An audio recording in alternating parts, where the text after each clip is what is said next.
जाति जनगणना का भूत बिहार में फिर से बोतल से बाहर निकल आया है। इस जरूरी न्यूज विश्लेषण वीडियो पर अंत तक बने रहिएगा। अब सब कुछ याद दिलाया जा रहा है। कांग्रेस भी दबी जुबानी से जाति जनगणना में शामिल थी। जनगणना के आंकड़े आए तो ऊंची कही जाने वाली जातियों में से कुछ ने यह आरोप लगाया था कि उनकी संख्या को घटाकर जनगणना में लिया गया है। अति पिछड़ी जातियों में से कई जनगणना की विश्वसनीयता पर सवाल भी उठा रहे थे। इस वीडियो को शेयर और चैनल को सब्सक्राइब जरूर कीजिए। साथ में अंत तक बने रहिए। जाति जनगणना नीतीश के नेतृत्व में राजद और कांग्रेस की सरकार ने कराई थी। तब यह पूछा गया था कि जनगणना कराने के लिए कोई स्वायत्त एजेंसी नहीं बनी है क्या। नीतीश सरकार के अधीन रहने वाले अधिकारियों ने जाति जनगणना करवाई थी।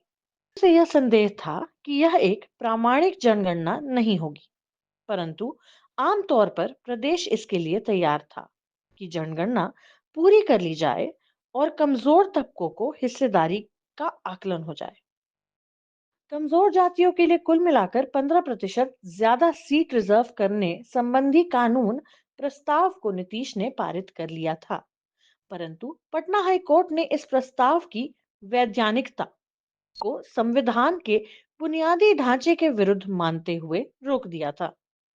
जनगणना की विश्वसनीयता पर सवाल के रहते हुए भी आमतौर पर बिहार में इसे स्वीकार कर लिया गया था, परंतु कमजोर जातियों ने ही और छोटी छोटी जातियों ने जनगणना के बारे में संदेश व्यक्त किया।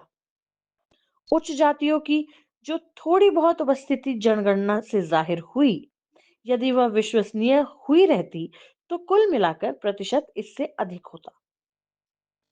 राहुल की प्रतिक्रिया पर विचार करते हैं।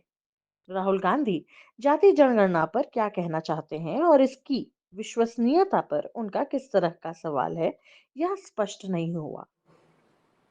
अब पहला कदम हमारे लिए क्या है, मैं आपको बता देता हूं। पहला कदम हमें यह पता लगाना है कि सच्ची स्थिति क्या है, सच्ची सिचुएशन क्या है। जाति जनगणना और हम छोड़ने वाले नहीं है। और यह बिहार वाला जाति जनगणना नहीं, ये फेक जो जाति जनगणना इन्होंने किया है लोगों को बेवकूफ बनाने वाला, ये नहीं। और जाति जनगणना के बाद आप क्या एक्शन लेंगे वो सबसे जरूरी है। जाति जनगणना क्या है? जाति जनगणना एक्सरे जैसा है। किसी को चोट लगती है, डॉक्टर के पास जाता है, कहते हैं डॉक्टर मेरे हाथ में दर्द है। डॉक्टर एक्सरे करता है, कहता है हां हाथ टूटा हुआ है। तो जाति जनगणना एक्सरे एमआरआई जैसी चीज है। उनकी तरफ से कोई भी स्पष्टीकरण बाद में राहुल गांधी ने नहीं दिया। खुद कर्नाटक की कांग्रेस सरकार पिछले समय की जाति जनगणना को कैबिनेट की तुरंत होने वाली मीटिंग से जारी करने वाली है।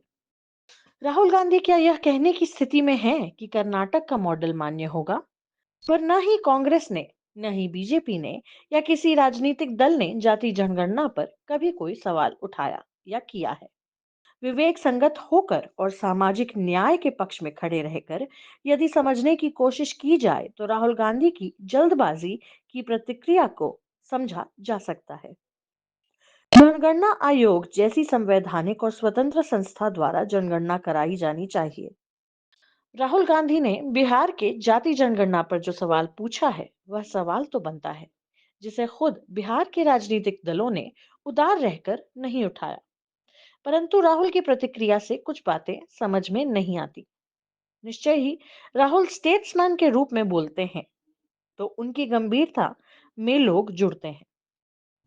राजनीति के तौर पर बोलते समय यह आतुरता समझ में आती है कि राहुल सत्ता की अपनी दावेदारी के साथ बेचैन है।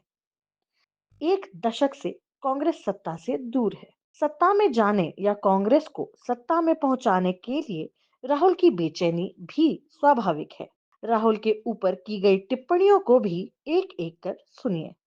कांग्रेस अध्यक्ष राहुल गांधी के बयान पर सम्राट चौधरी ने बड़े ही अभद्र तरीके से टिप्पणी कर कहा कि राहुल गांधी अपना मानसिक संतुलन खो चुके हैं। ये जनगणना पर भी उन्होंने सवाल उठाया है।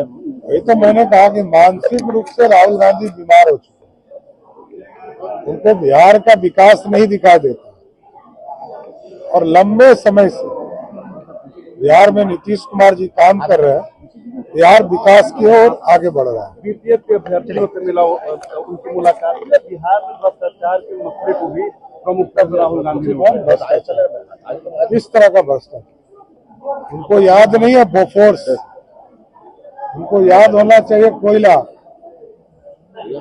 2G और उनके जीजा जी। राहुल गांधी को याद करना है, हमें थोड़ी याद करना है। आपको बता दें कि सम्राट चौधरी खुद वर्षों से चुनाव जीतकर सदन में नहीं पहुंच पाए हैं। वे विधायक थे भी तो आरजेडी के समय में। लोग याद करते हैं कि सम्राट चौधरी ने आगे बढ़ चढ़कर नीतीश कुमार के मानसिक संतुलन के खत्म होने का भी आरोप लगाया था।